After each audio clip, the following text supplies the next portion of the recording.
આદિત્યાણા ગામે દિયરે ભાભી પર જીવલેણ હુમલો કરી હત્યાની કોશિશ કરતા સારવાર માટે પોરબંદરની સરકારી હોસ્પિટલે ખસેડવામાં આવી છે. પોલીસે ગુનો નોંધી વધુ તપાસ હાથ ધરી છે.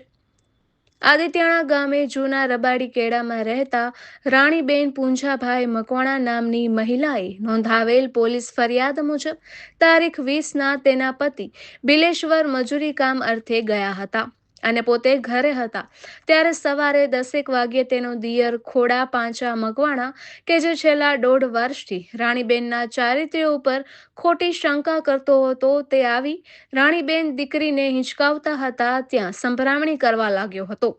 તેની રાણીબેને તેણે સંભળામણી કરવાની ના પાડતા તે ઉશ્કેરાઈ ગયો હતો અને તે તો અમારા કુટુંબની આબરૂ કાઢી તેમ કહ્યું હતું. તેમ કહેતા રાણીબેને તો તમે બધા ભાઈઓ કુટુંબને ભેગું કરો, મને મંજૂર છે તેમ કહેતા તે વધુ ઉશ્કેરાયો હતો અને ગાળો દઈને ફળિયામાં પડેલો કુહાડો લઈ રાણીબેનના માથાના ભાગે 2 ઘા મારી દેતા તેઓ નીચે પડી ગયા હતા.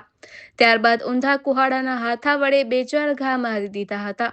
આથી રાણીબેનના સાસુ ધાનીબેન દોડીને આવતા, ખોડા તું એની સાથે સંબંધ નહીં રાખતી નહીંતર તને મારી નાખીશ તેમ ધમકી આપીને ચાલ્યો ગયો હતો.